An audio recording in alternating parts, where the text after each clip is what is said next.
Hello everyone, it's Attacker70T here, and for today, so Sonic Racing Crossworlds has gotten quite a bit of a roster to say the least. While there is quite a lot of Sonic characters, there is still a few franchises that are coming from non-Sonic series, most notably the one from the Season Pass, which includes franchises like SpongeBob, Minecraft, Mega Man, just quite a few series that you would never expected of all things, which, to be fair, I don't mind some weirdness. Sonic has been into weirder stuff, and I unfortunately wasn't able to make any videos that involved predicting the character roster before Crossworlds was given any more information. However, there is still one video I can make, and that's what you're watching right now, and that is me predicting the free DLC characters that are coming along the way throughout the rest of 2025 and for 2026. Free DLC characters are likely coming on a monthly basis, as of recording this, Joker hasn't released yet, and Hatsune Miku is the only one that is available as part of the free DLC updates. And the weirdest part about predicting these is that the way this could really work is that I'm going to be predicting which of the free DLC characters could be added into Crossworlds. Now, having to predict these ones were definitely difficult to say the least, and with at least a couple reasons why. First off, when the game was first announced back at around, earlier this year, SEGA and the developers behind it had stated that if they were going to be introducing a new unique gameplay mechanic that is transporting the iconic Sonic characters from the SEGA and Sonic universes. And if they are specifying just Sonic and SEGA universes, then there is a chance that I could be predicting characters that are coming from SEGA-related IPs, but then also characters that comes from, Sonic, from the Sonic franchise, of course. But the weirdest thing is that there is a bit of a weird hunch that there is a possibility that the characters are likely only going to be SEGA-focused stuff, and not anything that comes from the Sonic franchise at all. But then there's also the other weird part about it, and that is the weird inconsistent character count. When they first announced the free DLC characters back in June, you may have noticed that there is a total of 13 characters.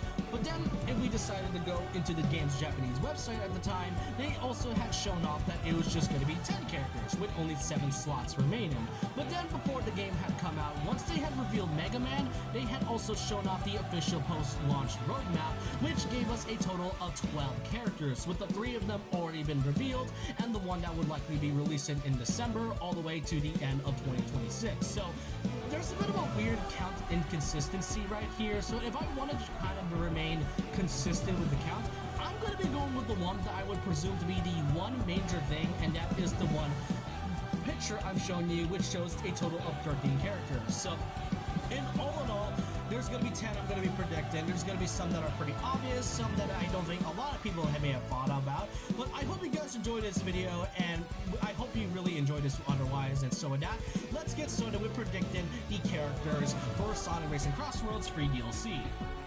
Now, as of right now, we have a total of 4 DLC characters that have been revealed, which includes Hatsune Miku, who had come out alongside the game, with Joker releasing soon in October, and Ichiban for the Yakuza franchise releasing in November. Now, you may have noticed I have just stated there was a 4th character, and you might be wondering, what am I talking about? Who is this 4th character, and why is there suddenly a 4th DLC character being talked about? Well, that's because SEGA and the Sonic team didn't even notice this when making it, because I guess someone in the graphic design team didn't notice this when making the box art, that they have just accidentally revealed a character that was never meant to be revealed at all. And you see, before the game had come out, if you look at the game's back box art, you may have noticed that there is a character that has not been revealed at all. Now, yes, Joker and Ichiban are there, but then there's a character right in the middle, which is straight up Knights from the game Knights in the Dreams. Knights is a character who is not a stranger to being any of Sonic crossover titles, most notably appeared in the first 2 Sonic Riders games, Sonic and All-Stars Racing Transform, and I think Sega Superstars, which is like a Sonic and Sega focused tennis game and all that. So yeah, Sega and Sonic team just straight up revealed a character that was never meant to be revealed at all, but they're in the back box art. And if any of y'all think this is fake at all, I literally have the game myself, and yeah, that is no mistake. That is straight up Knights from Knights in the Dreams. So they just straight up confirm a 4th character without them revealing. And if we are going for a monthly basis, with each one releasing in November and Joker releasing next month, then I would assume that Knights would have been the character that is focused on the one in December. So yeah, Sega, I don't really know why you didn't notice this until now, but yeah, this is the first character I have to predict, because this is not even a prediction at this point. This is just an accidental reveal made by Sega themselves. Alright, now it's time we talk about characters that have not been revealed. Here's a pretty obvious one at that, and I would really be surprised if SEGA didn't add them at all, and that is none other than Ai from the Super Monkey Ball franchise. And Super Monkey Ball as of lately has been getting a couple new titles and all that, even though they have been sort of at a stop for a while during the 2010s. Super Monkey Ball has been making quite a bit of a comeback with a couple remakes and even a new game that came out like a couple years ago.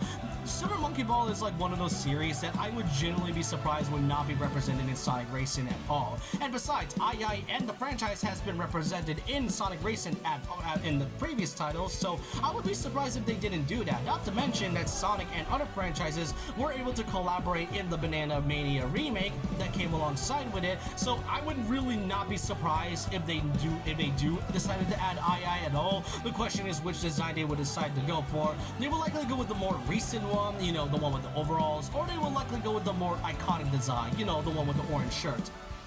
Now we have to talk about two of the most important Sonic characters that has been getting a huge amount of popularity within the last 5 years or so. That being Whisper and Tangle from the Sonic IDW comics. These two have definitely been appearing in quite a lot of Sonic media lately. Yeah, there is an actual Extreme Gear part, which is called the Wispin Booster, but that right there was thought to be Whisper's vehicle, which may have indicated that those characters would be added into Crossworlds, but it turns out to just kind of be a weird color scheme that looks oddly similar to Whisper's color scheme and all that, since, you know, her whole character is involved in Wisp. But there is still a slight chance that Whisper and Tangle could really be added, and that's because SEGA has kind of been pushing these characters to their agenda by kind of making them appear in some cases, even though they haven't appeared fully in any mainline Sonic titles. Their most notable part has got to be with Sonic Forces Speed Battle and Sonic Dash, where they got official 3D models, and they can market, if not the first ever time the comic characters have ever made an appearance in any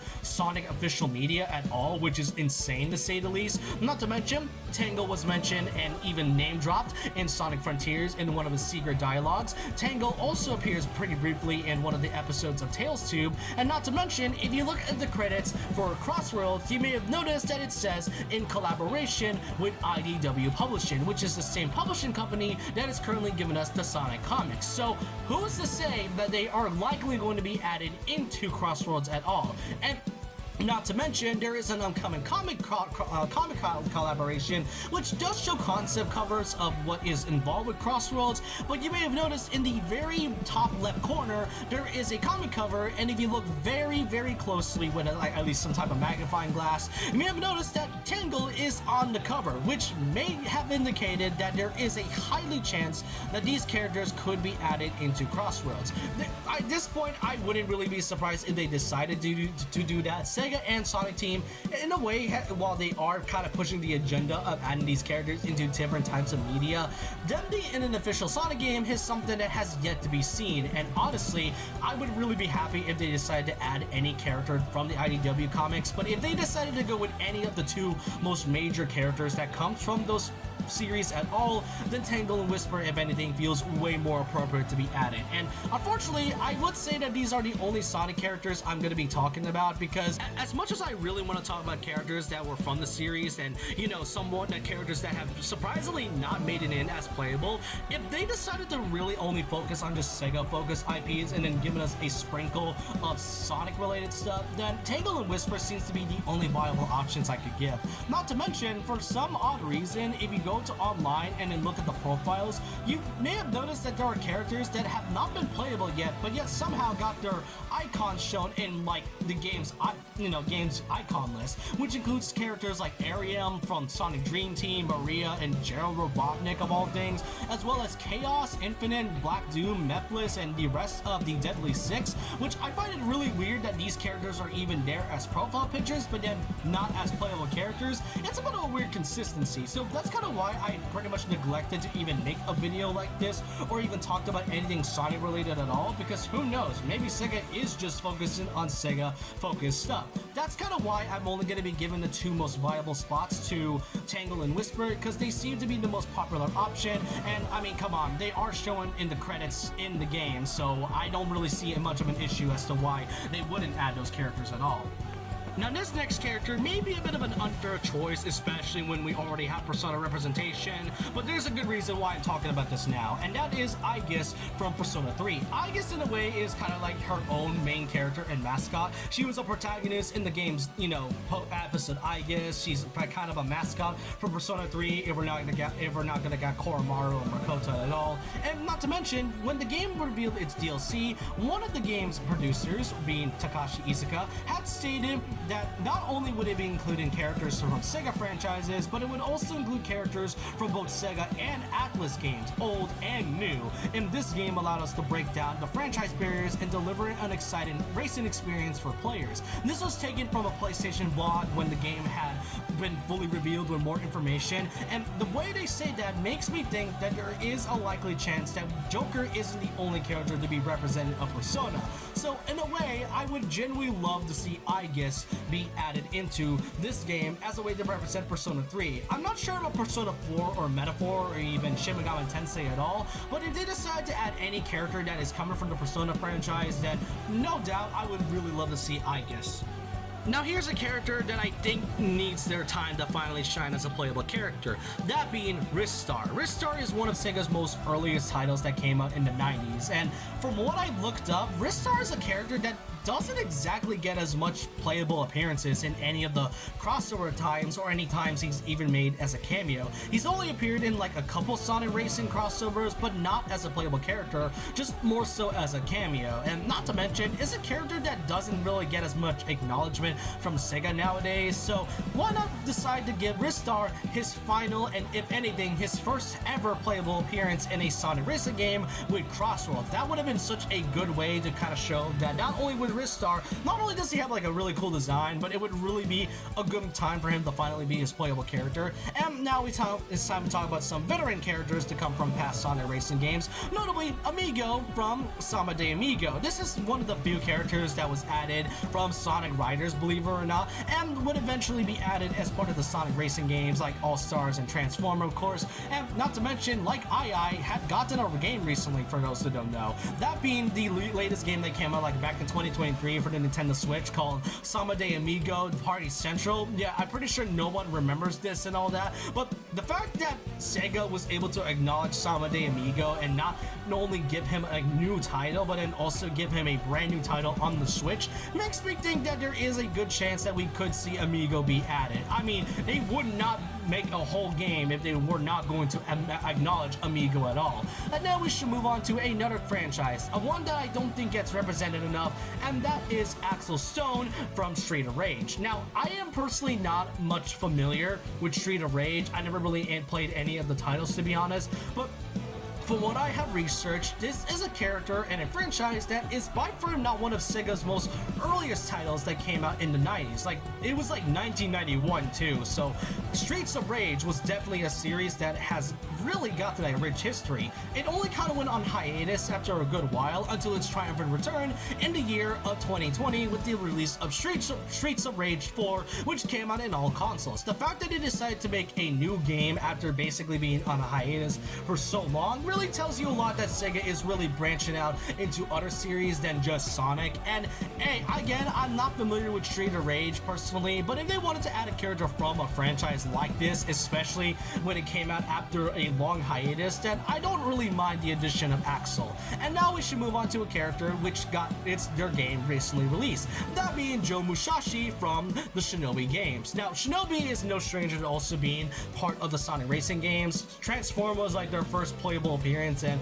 I don't personally know much about Shinobi other than the fact that it's a platformer, as well as, I like ninjas in general. But recently, the latest game that came out for all consoles and the Nintendo Switch, Shinobi Art of Vengeance, had recently come out, and they are going to be getting a planned DLC update which had the addition of a boss and a stage that is relating to Sonic. So if anything, if they wanted to add a character that is representing anything from Sega's recent lineup, then Shinobi would definitely be something with the addition of Joe Musashi, and also, as I said, I like ninjas. And now here's a character who will be our 10th and final addition to be added into Crossworlds, and this is a character that I'm surprised no one has talked about as often. Our 10th and final character is actually going to be Bayonetta, which I know some of you might come off as a bit surprised when I mention Bayonetta, because, you know, out of any character, why didn't I mention characters like, you know, Red from Angry Birds, which when I was recording this, I genuinely forgot about Red from Angry Birds, and the fact that Rovio is now owned by SEGA, and also because Red was added in Sonic Forces Speed Battle as a surprise guest character. So, you know, just kind of go back to my list and replace any of the characters I have mentioned, and boom, you got Angry Birds in this one. But back to Bayonetta, I'm pretty sure no one has ever talked about this character. Maybe like a few people have, but Bayonetta is one of those series that nobody really knows. But yeah, she is a character that is owned by SEGA. While Platinum Games may be the ones that develop the titles like, you know, Bayonetta, Nier Automata, and even Astral Chain and all that, in some cases with games like Nier, that game is basically not owned by Platinum Games, but also Square Enix. That is basically the same case with Bayonetta. While she is a character that comes from Platinum Games, she is in a way technically owned by SEGA. That's kind of like the same situation with Joker and I guess, you know, they may be made by Atlus, but they are indeed SEGA properties. I mean, there's no reason why Joker couldn't be added if it wasn't the case. So, if out of all the characters I could have added, Bayonetta seems to be, if not a really good perfect choice. 3 of her games had finally come out, and for all we know, maybe there may not be another Bayonetta game in the future and all that. And if they wanted to add a character, that would be really cool, especially since, you know, we have Joker and Ichiban. I mean, they've already broken the boundaries at this point. I wouldn't be surprised if they decided to add Bayonetta as part of the free DLC lineup. And that's about it for what I can say about the predictions. We are in for a good 2026 and for the rest of 2025 with the rest of the DLC characters and all that. But for now, I think it's time we enjoy what Crossworlds has in the moment. I currently am having fun with the game a lot, and I am genuinely excited for the festivals that will be coming up alongside these Season Pass characters, as well as the free ones that will come alongside with it. It's going to be a lot to go over when it comes to Crossworlds, but SEGA has indeed gotten a lot of plans further for the future of the game. But let me know your thoughts in the opinions down below. Which of these free DLC characters would you like to see added into Racing Crossworlds? Or if you don't disagree with some of my options, which of the characters that you would personally like to be added into Crossworlds free DLC lineup? Let me know your thoughts and opinions down below about this. And so with that, leave a like, comment, subscribe, hit the notification bell for more videos, follow my Twitter and Instagram, and I'll see you guys next time. And remember this, once a legend, always a legend.